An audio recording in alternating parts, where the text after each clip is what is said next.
বাংলাদেশ রাষ্ট্রের অভ্যুদয়ের পর থেকে নারীর অগ্রযাত্রা আশা জাগানিয়া।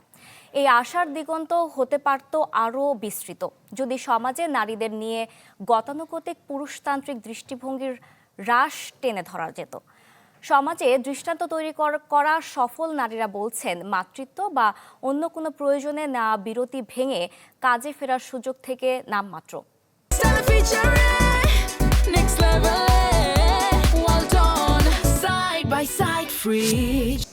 বাচ্চা যেহেতু ব্রেস্ট ফিড করতো, এটা ছিল একটা বড় একটা কষ্টের বিষয় যে বাচ্চাটা সারাদিন যাওয়ার পরে ব্রেস্ট ফিড করবেন, সে চিৎকার করে কাঁদতো। ওই জিনিসটা দেখলে আমার মনে হয় যে এখন যেটা মনে হয় যে আমার বাচ্চা যে আমাকে মা ডাকছে, এটাই তো অনেক কিছু।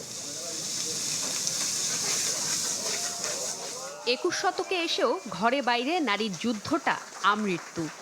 হাজারো পাচকের প্রশিক্ষক জাহিদা বেগম দৃষ্টান্ত সৃষ্টি করলেও নেতৃত্বের জন্য প্রতিনিয়ত প্রমাণ করতে হচ্ছে নিজেকে। সহকর্মীরা মনে করে নাই যে যদি সহযোগিতা কাজের গতি কিন্তু আরও বেড়ে যেত। হয়তো আজকে যাইতে আমি যে জায়গাটায় ছিলাম, যদি ওইটুকু সহযোগিতা থাকতো তাহলে কিন্তু আরও অনেকটুকু যেতাম। নিরাপদ মাতৃত্ব বা অন্য যে কোনো কারণে কর্মবিরতির সিদ্ধান্তেও হস্তক্ষেপ হাজারো, যদিও আপন আলোয় এগিয়ে যাচ্ছেন এলিজাবেথ ও ফারার মতো নারীরা। প্রতি বছর প্রায় 7 থেকে 8 লাখ উচ্চশিক্ষিত তরুণ এই জব মার্কেটে এন্টার করছে। হ্যাঁ, আর সেখানে একজন ব্রেক নেওয়া একজন নারী যখন অ্যাড হতে চান, তখন কিন্তু তার কম্পিটিশন লেভেলটা অনেক হাই হয়ে যায়। মাদেরকে চাকরিতে আসার পর মনে করা হয় যে বাচ্চা নিয়ে সে কি আসলে পারবে।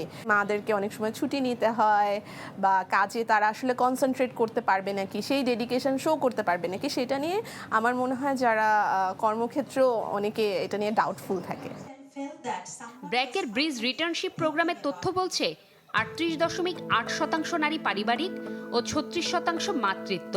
বিরূপ কর্মপরিবেশের কারণে 8.5% ও সামাজিক চাপে চাকরি ছাড়তে বাধ্য হন 4.7% নারী। তাদের মধ্যে প্রায় 56%ই আর্থিক স্বাধীনতার জন্য ফিরতে চান কাজে। সমাজের বাঁকা চাহনি আর কটু কথাকে স্বাভাবিকীকরণের চেষ্টা চলমান। তাই সময়ের সাথে দক্ষতা বাড়িয়েও কাঙ্ক্ষিত চাকরির ডাক পাচ্ছেন না বিরতি ভেঙে কাজে ফিরতে চাওয়া নারীরা। আমার আগের প্রফেশন আমি কী করেছি বা কী করতে পারবো, ওটার থেকে ওনাদের সবারই ফোকাস ছিল আমি আসলে বেবি কোথায় রাখবো বা বেবিদেরকে নিয়ে আমি কতটা সময় দিতে পারবো। মানে জিনিসটা এরকম হয়ে গেছে, মানে বেবি আছে এখন বেবিই রাখেন, মানে এখন আর হবে না জব। তবু অর্থনৈতিক নিরাপত্তা নিশ্চিতে নিযুত কণ্ঠ বলে ওঠে, চলো লড়ি, চলো গড়ি। জুমাতুল বিদা, চ্যানেল 24, ঢাকা।